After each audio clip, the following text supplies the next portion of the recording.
अयोध्या मथुरा माया काशी कांची अवंतिका पुरी द्वारवती चैव सप्तैता मोक्षदायिका।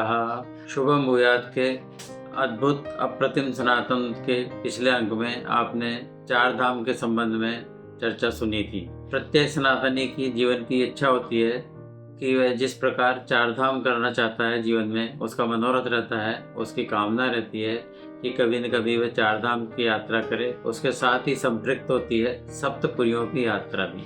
सप्तपुरियां सात वह पुरियां हैं जो मोक्षदायिका मानी गई है। जैसा कि अभी मैंने श्लोक में कहा है, कौन सी वह सात पुरियां हैं? अयोध्या, मथुरा, माया, काशी, कांची, अवंतिका और द्वारवती। तो आइए आज चर्चा करते हैं इन सप्त मोक्षदायिका पुरियों के विषय में। कौसलो नाम स्थितो जनपदो महान निविष्टः सरयू तीरे प्रबूध धन धान्यवान। अयोध्या नाम नगरी तत्रासी लोक विश्रुता मनुना मानवेन्द्रेण या पुरी निर्मिता स्वयं। सरयू नदी के तट पर स्थित पावन नगरी अयोध्या, ये वही अयोध्या है जहाँ त्रेता युग में साक्षात धर्म के अवतार विग्रहवान धर्म स्वरूप भगवान राम का अवतरण हुआ था। यह वही अयोध्या नगरी है जहाँ एक पिता की आज्ञा पालन के लिए युवराज ने स्वेच्छा से और बड़ी प्रसन्नता पूर्वक अपना राज्य त्याग करके और 14 वर्ष के वनवास को चले गए थे। यह वही अयोध्या है जहाँ उनके भाई भरत ने उनको प्राप्त हुए राज्य को छोड़कर एक तपस्वी का जीवन जिया था 14 वर्ष की अवधि तक अपने भ्राता राम की प्रतीक्षा में। यह वही अयोध्या है जहाँ राम राज्य की स्थापना हुई थी। यह वही अयोध्या है जहाँ इक्ष्वाकुवंशी राजा मानधाता, दिलीप, सगर, भगीरथ, अज और दशरथ ने कभी राज्य किया था और प्रजा पालन करके और धर्म की स्थापना की थी। और इसकी चरम उन्नति साक्षात भगवान राम के अवतरण में राम राज्य की स्थापना के साथ हुई थी। अद्भुत नगरी है यह अयोध्या, अप्रतिम है और मोक्षदायिनी है। यह वही नगरी है जहाँ भगवान राम के जन्मस्थल पर आज भव्य राम मंदिर प्रतिष्ठापित है। राजधानी तदस्सा भूत सर्व यादव भूभुजाम मथुरा भगवान यत्र नित्यम सन्निहितो हरिः। भगवान कृष्ण द्वापर युग में भगवान कृष्ण का अवतरण इसी पुण्य नगरी मथुरा में हुआ था। ब्रज क्षेत्र की यह नगरी जहाँ पर संपूर्ण ब्रज क्षेत्र हरि का निवास है। मथुरा, वृंदावन, गोकुल, बरसाना, गोवर्धन सभी ये स्थल है जहाँ पर भगवान कृष्ण ने अपना बाल जीवन बिताया था, बाल लीलाएं की थी। यहीं पास में गोवर्धन पर्वत है जिसे ग्वाल बालों की रक्षा के लिए भगवान कृष्ण ने अपने उंगली पर धारण किया था। यह वही नगरी है जहाँ पर अनेक राक्षसों का वध बाल्यकाल में ही भगवान कृष्ण ने किया था। पूतना, देनिकासुर, कंस इत्यादि। भगवान कृष्ण की इस पवित्र नगरी अयोध्या में भगवान का जो जन्मस्थल है, भगवान की पावन जन्मस्थली है। कालिंदी के तट पर, यमुना तीर पर कालिंदी के तट पर भगवान कृष्ण की जन्मस्थली मथुरा अत्यंत पवित्र और मोक्षदायिनी नगरी है। सप्तपुरियों में प्रमुख नगरी है। हरिद्वारे यदा माता विष्णुपादोदकी तदा तदेव तीर्थम प्रवरम देवानामपि दुर्लभम। यह देवों के लिए भी दुर्लभ नगरी हरिद्वार है जहाँ ब्रह्म सरोवर हर की पौड़ी पर प्रत्येक 12 वर्ष में महाकुंभ बढ़ता है।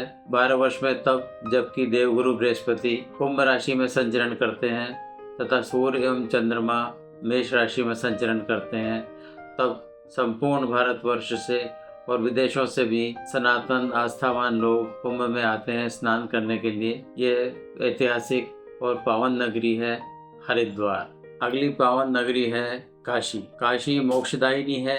ऋग्वेद में कहा गया है काशी रिक्ते आप एव काशना संग्रहीता।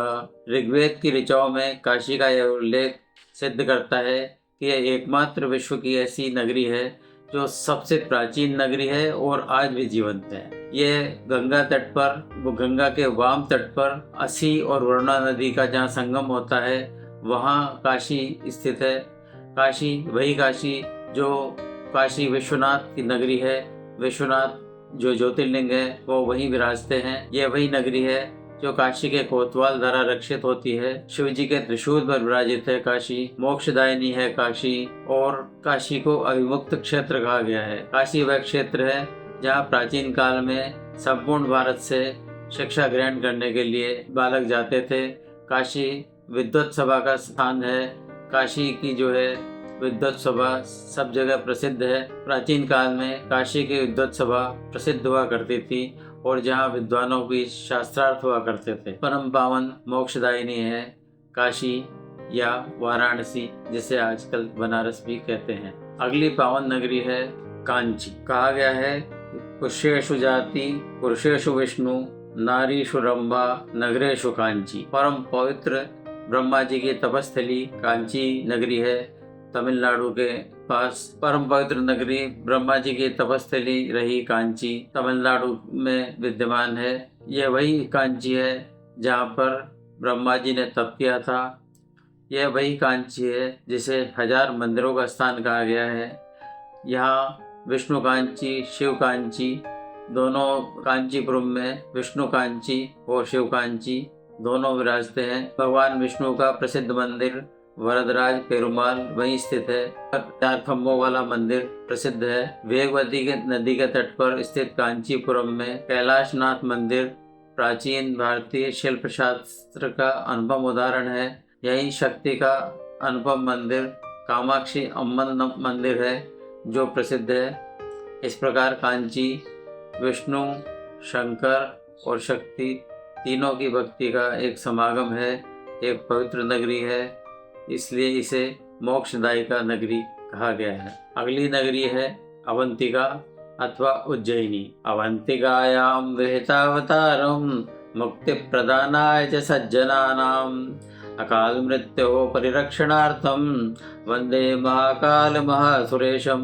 विंध्याचल पर्वत के पास और क्षिप्रा नदी के तट पर स्थित है उज्जैनी अथवा अवंतिका नगरी। बड़ी पावन नगरी है, साक्षात महाकाल की नगरी जहाँ पर महाकाल विराजे हैं। यह वही नगरी है जहाँ संदीपनी आश्रम में कभी द्वापर युग में भगवान कृष्ण, बलराम और उनके मित्र सुदामा ने शिक्षा पाई थी, गुरुकुल में रहे थे। यह वही नगरी है जहाँ कभी राजा विक्रमादित्य राज्य किया करते थे और उनके राज्य में नवरत्न प्रसिद्ध हुआ करते थे। यह वही नगरी है जहाँ कालिदास ने रह करके और अपनी साहित्य रचनाएं की थी। यह वही नगरी है जिसका उल्लेख मेघदूतम सहित अनेक प्राचीन ग्रंथों में मिलता है। यह वही नगरी है जहाँ राजा भर्तृहरि ने राजपाट त्यागने के पश्चात एक गुफा में रहकर तपस्या की थी। यह वही नगरी है जहाँ प्रत्येक 12 वर्ष देवगुरु बृहस्पति जब सिंह राशि में होते हैं तो सिंहस्थ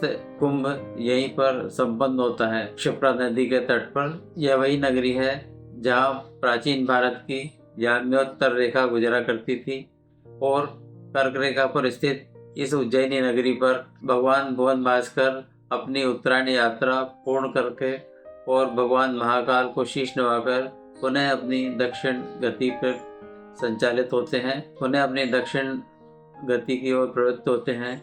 ऐसी पुण्यगत नगरी कहलाती है उज्जैनी अथवा अवंतिकापुरी। द्वारिका जाऊ जो 8 जाम यही झक तेरे।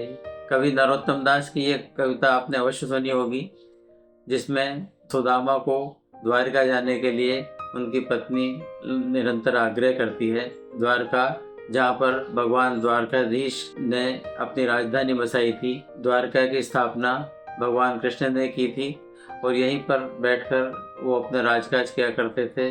भगवान कृष्ण की कर्मस्थली द्वारका रही है और द्वारका नगरी वह है जो पश्चिमी सागर और गोमती के तट पर स्थित है, जहाँ पर भगवान द्वारकाधीश का एक विशाल मंदिर है। यह एकमात्र ऐसी नगरी है जो 4 धामों में भी गिनी जाती है और सप्तपुरियों में भी गिनी जाती है। यह वही स्थल है जहाँ पर आदि शंकराचार्य ने जो अपने 4 मठ स्थापित किए थे, उनमें से एक शारदा पीठ द्वारकापुरी में ही स्थापित किया था। अत्यंत पावन नगरी, भगवान कृष्ण की राजधानी द्वारकापुरी, निश्चय ही मोक्षदायी का है। इस प्रकार आपने आज सप्तपुरियों के विषय में जाना। यह सनातन धर्म की अद्भुत विशेषता है, जो है इनके पवित्र स्थान भारत के विभिन्न स्थलों में स्थित हैं और प्रत्येक सनातनी अपने जीवन में कभी न कभी इनकी यात्रा की कामना करता है और यात्रा करता भी है। आगे इसी प्रकार की जानकारी आपको मिलती रहेगी। कृपया आप हमारे चैनल शुभम भूयात को सब्सक्राइब करें, लाइक करें और अधिक से अधिक शेयर करें। शुभम भूयात।